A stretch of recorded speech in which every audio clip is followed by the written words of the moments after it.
Right, today I'm going to be showing you how to replace the wishbone or the lower control arm. And here it is here. See if I can get an underneath shot. Probably not that great. And it's a pretty simple job. It's fixed in 3 places. It's fixed here, and that's the front bush, and that's held on by 2 bolts. Then it's also anchored at the rear bush, so you've got this bolt here which goes underneath. You can actually see the reason why I'm doing this, which is the condition of that bush, which is split. It's been an MOT advisory for a couple of years now.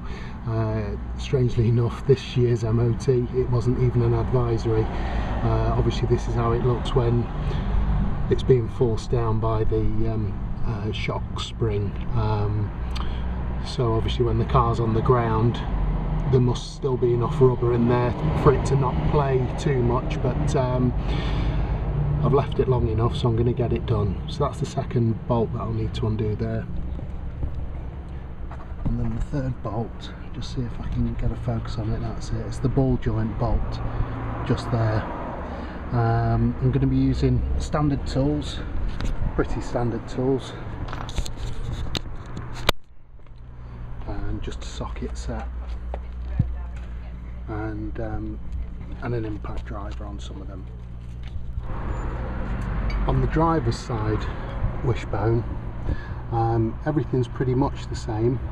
The only difference is the front bush bolts. If you do it by the book, it's recommended that you, well, it's not just recommended, it's because of the access. You have to raise the engine in order to access the bolts. So I'll just show you.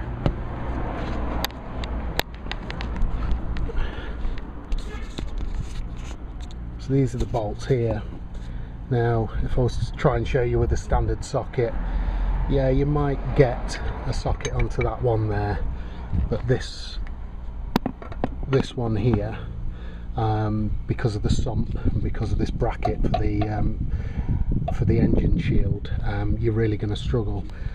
So all I'm going to use is a 17mm offset spanner. So you see how it's got that angle there, and that will allow me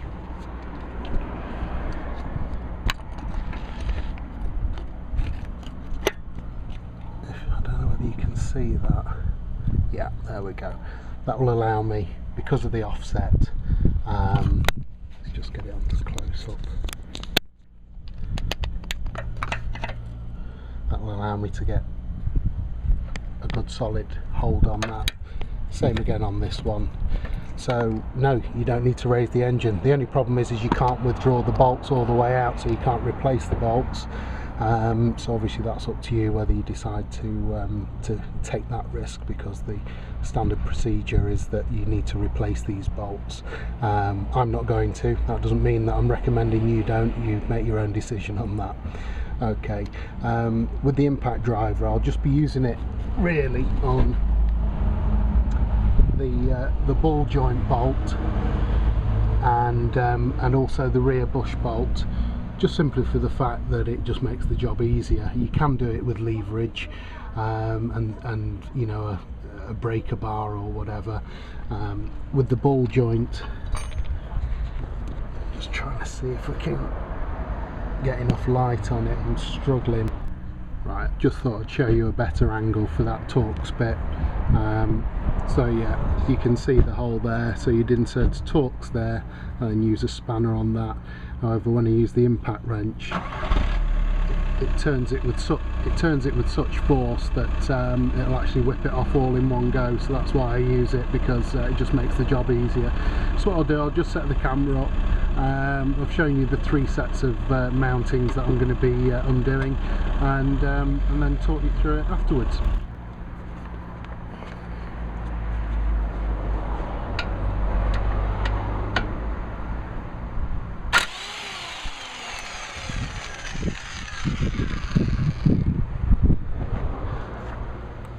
that's why you use an impact driver on that. Just pop the bolt off without even thinking about it. Right, we'll do the others now.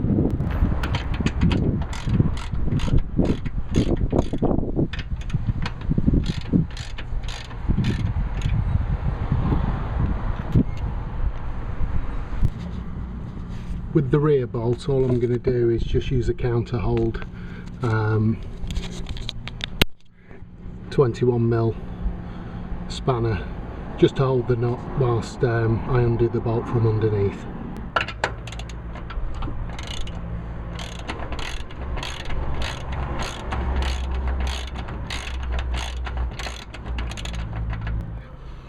Okay, so we've got 2 bolts undone there.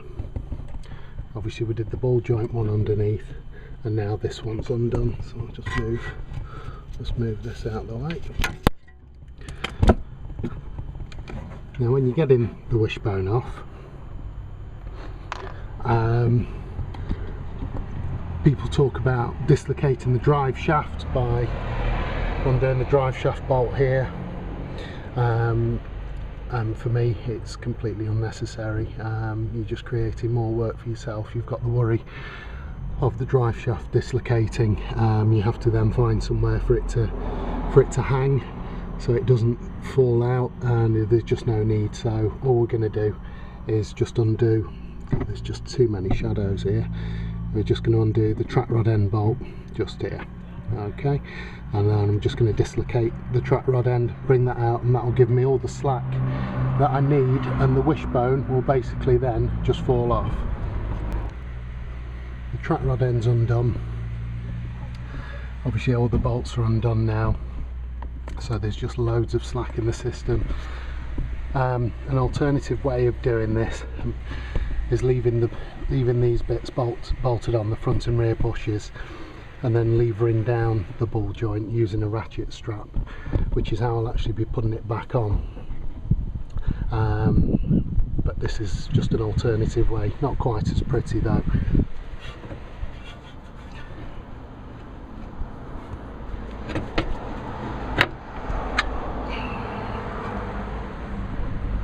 And there we have it.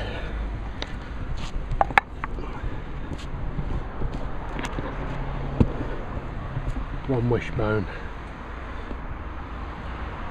Front bushes are holding in there, but that rear bush is well, it's bushed. So yeah, so I'm going to be swapping it with the brand new genuine Volvo one, and I'll do that now.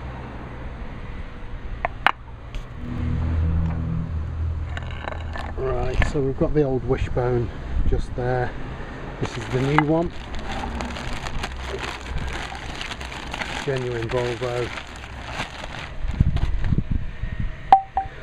Of course, the first thing to do is you line them up and you check that you've actually got the right part before you try and fit it. This particular part number is just here. There we go, and that's for the left arm one. And I think the right arm one just ends in 003. That's all. That's the only difference. And then if you're ever buying used wishbones off the internet, not recommended, but if you're on a budget, because they're often incorrectly photoed. They often have like a right one when it's actually a left, and the easiest way to check is on the ball joint bit. There's 2 grooves. There's a shallow groove and then there's a big groove, and the big groove has to be upright, okay? And then you've got front bush and rear bush, so as long as the big groove is upright, you can then work out which side of the car, because this bar one is always forwards, it's always the front one, and then you can just tell by a photo which one it is. So yeah, so what I'm going to do, I'm going to be trying to get this back on, not trying, doing it. And all I'll be doing to start off with is loosely fitting one of the bolts there. I'll be having the whole hub I'll do it now afterwards. I'll have the whole hub turned around, so I'm doing like a hard right turn on the left hub, and on the driver's hub you do a hard right turn. Keeps everything nice and out of the way, and it enables you to locate the bushes first and then the ball joint afterwards, and I'll show you how to attach the ball joint.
It's a combination of keeping that hub hard right turned out the way, and then you can see the rear bush slides in, and then whilst it's there,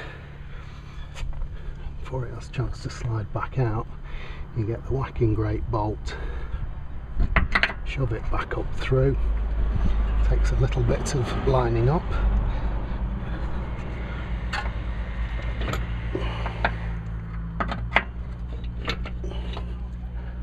It's just typical, isn't it? You get so close. Well, actually, I've actually gone too far. I've actually put it in slightly too far. So I'm just going to have to try and pull the wishbone back just a touch.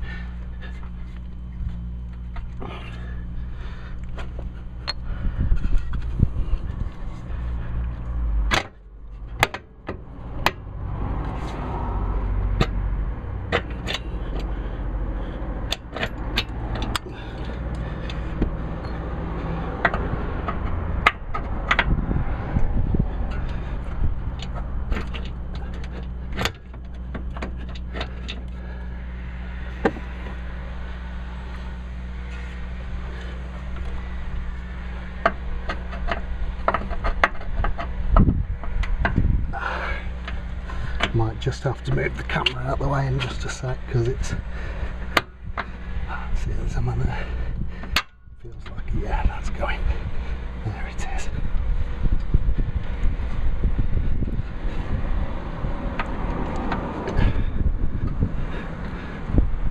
Come on. She's there. Okay. I mean, it ain't gonna fall out, but just in case it has ideas along those lines, let's get that bolt back on. Okay, so that's going nowhere. So, like I say, that was all done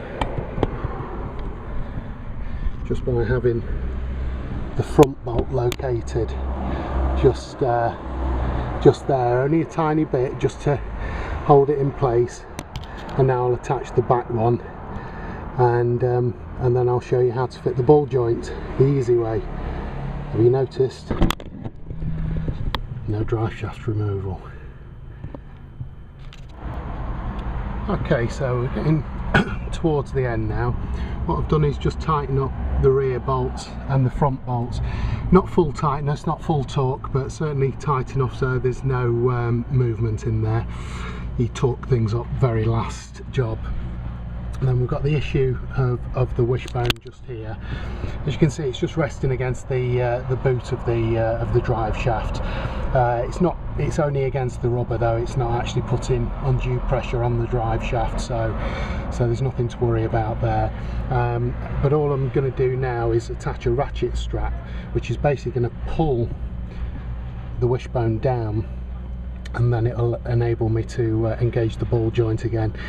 You can try and do it by hand, you can get a mate to try and pull it down, but there's too much danger of trapped fingers, broken fingers, lost fingertips, because with fresh bushes in this wishbone, this is under a hell of a lot of tension, so it's better to do it more controlled using a ratchet strap. So I'll just get that set up and you'll see what the effect. So this is the ratchet strap.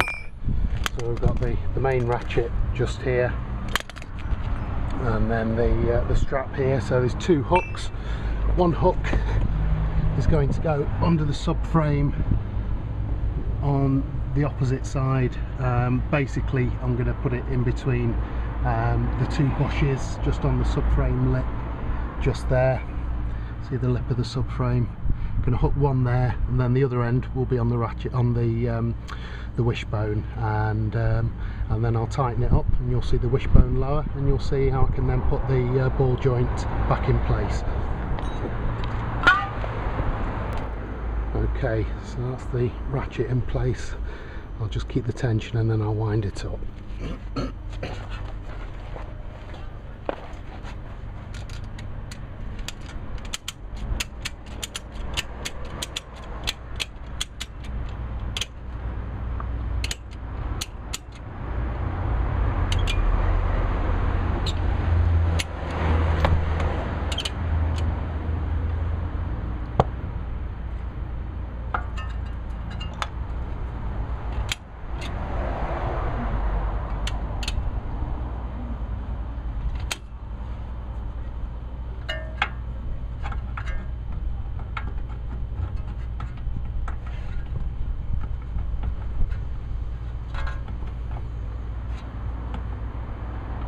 Okay, that's located.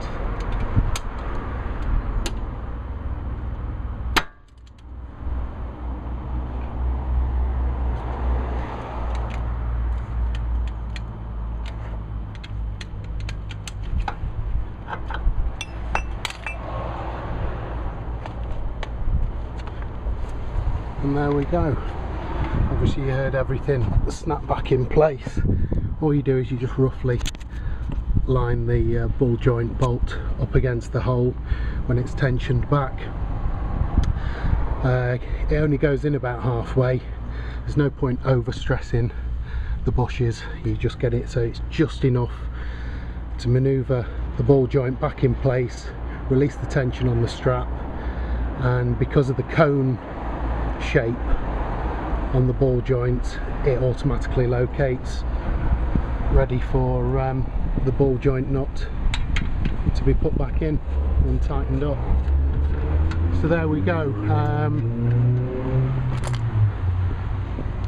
I'm sorry about some of the dodgy camera work. Unfortunately it's the hottest day of the year as well, so and the sun's been out, so we've had shadows and everything to contend with, but hopefully I've shown you